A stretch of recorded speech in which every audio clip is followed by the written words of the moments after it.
Welcome to another episode of the Retro Seller. Today we're going to be reviewing an item. It's not a new item. It's just something that I've had in my collection here for about a couple years now. My wife got it for me as a birthday or Christmas present about 2 years ago. And it is one of the Arcade1up machines. The one I have is a Rampage cabinet, which also comes with Gauntlet, Joust, and Defender. I like having it here. It's neat having an arcade style machine here. I personally got this one because I love Defender in the arcades, which ultimately wound up being a disappointment, which we'll get into as to why that is when we actually look at it. As I said, these things came out a few years ago. I believe they launched with the Rampage cabinet, Galaga, Asteroids, Centipede, Street Fighter, and Final Fight. Each cabinet has multiple games on it. Some of them have 2, some have 4 or 5.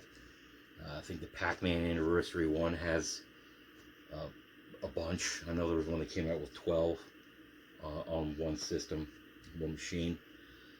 Since then, they've come out with Marvel vs. Capcom, NBA Jam, Star Wars, which you can also get one for like $500. It has a bench on it that kind of mimics the cockpit style that came out when the machine was originally released, minus the top.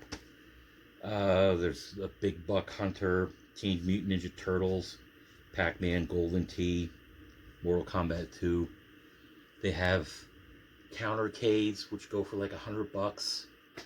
Just sit right on a tabletop. They have cocktail tables. They're also smaller than the original kind they used to get. I remember Pizza Hut had a Pac-Man one. They go for about $500. These things go for the regular machines go from about $300 to $500, depending on, I know like the Teenage Mutant Ninja Turtle ones is big, NBA Jam, so you're going to get a variety. Mine, I believe, was purchased for $250 in the first run of releases. You could get them on eBay even cheaper, the older machines. I've seen them going for like $75, $100. Basically, people are trying to get rid of them. Anyway, there are 3/4 scale size machines, about 4 feet tall.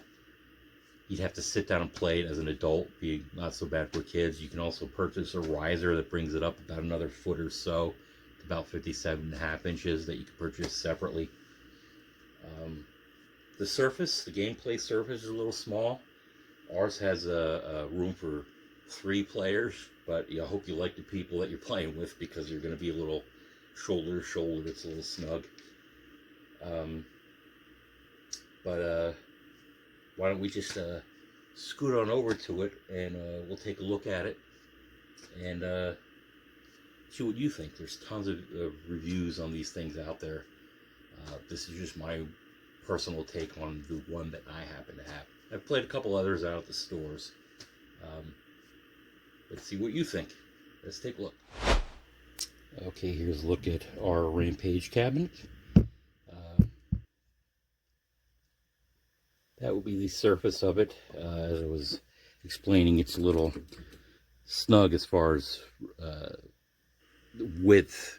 You know, you're going to be shoulder to shoulder, people standing on the sides of it just to make room for it. I've done it with my kids, but you know, my son's 10, my daughter's 13. They don't take up as much space as I do, for example. There would be the riser I spoke of that brings it up about a foot more in height to what they say is standard size. Still, it's a little small. I mean, I am about 5'11", and I have to squat down or sit on a stool to play it, even at what they say is standard height. Not that it's uncomfortable.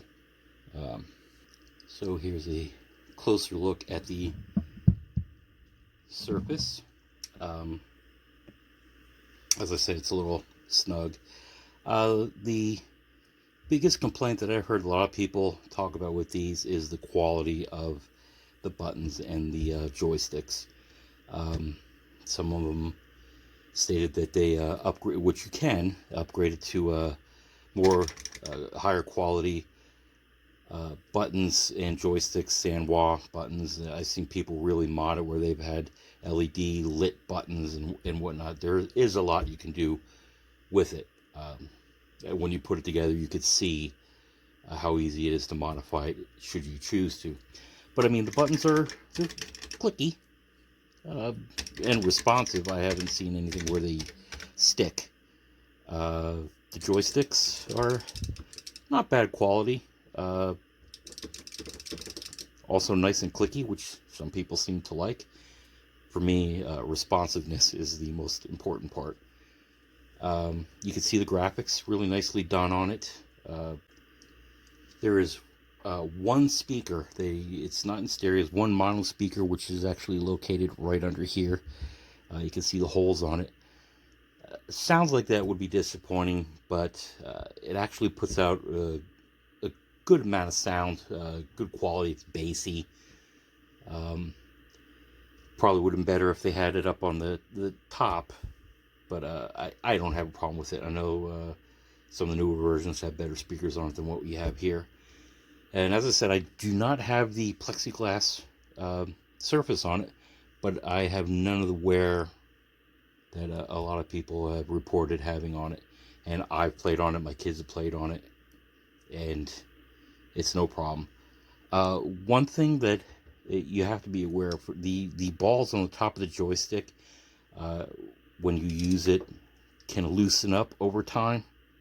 And if you're not paying close attention to it, the controller actually loosens up underneath the top, and it can fall through. So you have to be aware and make sure everything's tightened up from time to time, otherwise you'll have an issue with it. But all you have to do is remove the 4 screws that you have here and remove this whole thing, and you can easily fix it. There's nothing in it that the mechanical stuff of anyway, should it malfunction, that you can't easily repair it yourself. What we have here is the monitor. It's a 17-inch LCD monitor. It has good saturation on it. Unfortunately, you can't control the brightness on it. But the viewing angles are good, since you do have to scoot over to the side if you have multiple players. You can still see it pretty good. Yeah, so why don't we just take a look at the games themselves. I'll get to why Defender was a horrible addition to this machine, which was a huge disappointment to me. But let's take a look at them. So why don't we first take a look at Rampage. Let's get it going. Let's turn the volume up a little bit. Here's the volume. 2 settings, low and high. That's about it. Like I said, it's nice and bassy. The controls are relatively responsive. Boy, that guy up there is kicking my butt.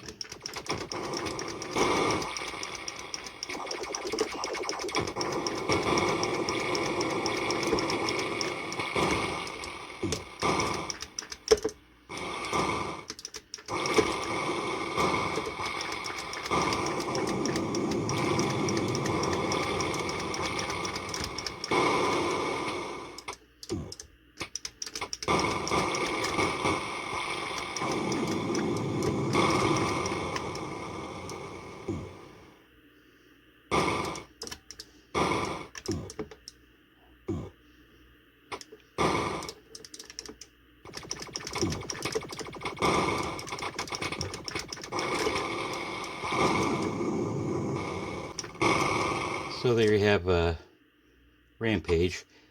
Kids love this game. If this was horrible, I probably would have returned this darn thing or sold it by now. This is the one that I mainly play. But yeah, that's Rampage. So if you're in the middle of playing a game, if you press and hold the player 1 button for about 5 seconds, it brings you back to this screen, which is the main screen.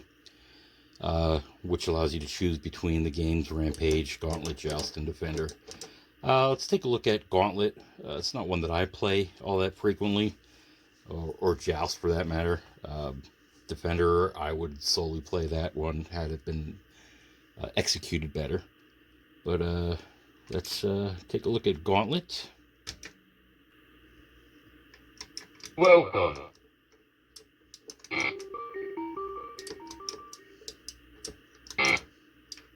Fighter 100 point. Ooh.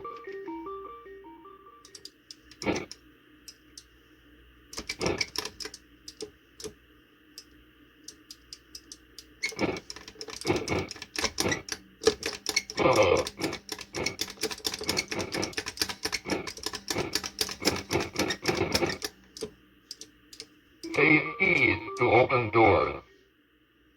See, that could be a little loud. Turn the volume down a little bit.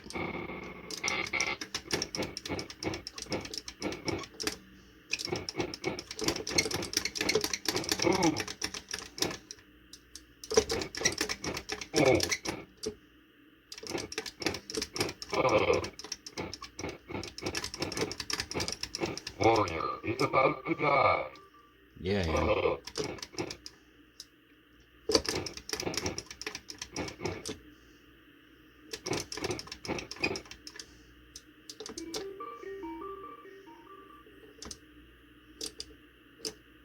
Boy, look at that. That's like a Walking Dead thing loaded with a horde of zombies. Jesus. You know, it's maybe hard to believe, but I never really played this in the arcade. But you could probably tell. I don't play it on here much either. But anyway, that's Gauntlet. But let's take a look at Joust. I got 0 credits. Let's add one. And here we go with Joust.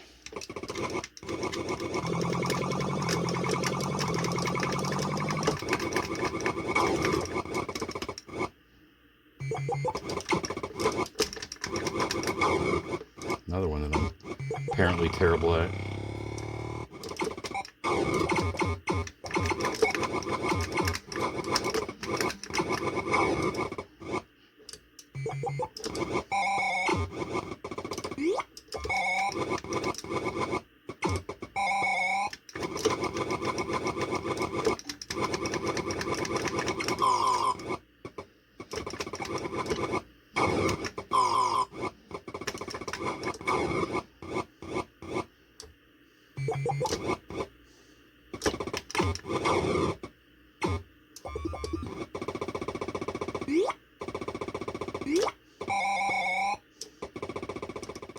So let's get down to Defender.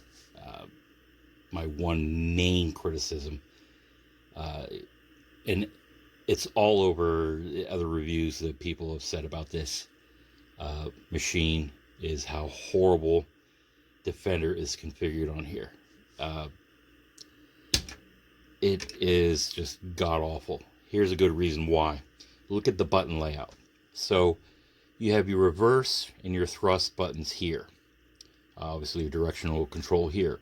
Your smart bomb and your warp are all the way over here, and your fire button is all the way over here.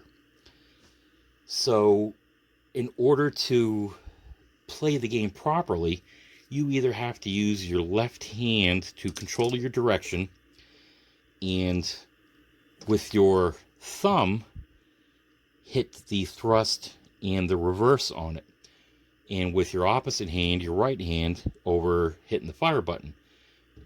And at some point you're going to have to let your hand off of something to hit the buttons in the center, to hit the smart bomb or the warp. It's a horrible design. It's hard to get it straight in your head as far as how to function with the thing. It's extremely difficult, and to the point that it's almost unplayable. I'll give it a shot, and you're just gonna see how god awful I am at this. So I'm thrusting with and hitting the control with my left hand, sort of the palm of the hand,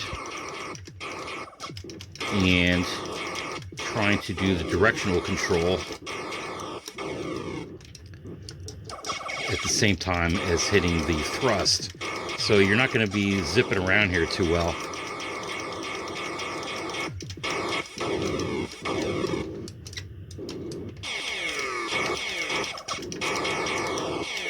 It's so hard to play. And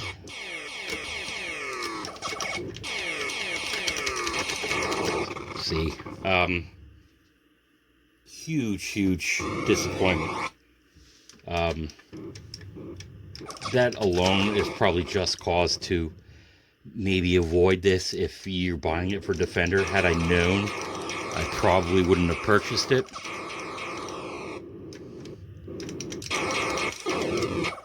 But I play Rampage on it more than anything. I don't regret purchasing it, but darn if this could have been better. Or even maybe have the controls work like the Atari 2600 version, where the directional stick actually is where, or like it is in most shooting games, where that's where you would thrust forward and backwards. That would have been so much easier. Or if there was a way to get into the system and map it so that you can move the controls, the buttons into a better area. So if there was a way for you to get into the system and map the buttons yourself, I would have done it differently. For instance, on this side, I would have put the fire button and the thrust button here, and maybe your smart bombs over here. It would have been better, but as I said, this cabinet was not designed with Defender in mind. It was designed for Rampage in mind, and this probably would have been better if they had, for instance, put Defender on a different cabinet. I suppose if I played it more, I could get used to the way they have it set. But it's really a pain in the butt. Highly not recommended.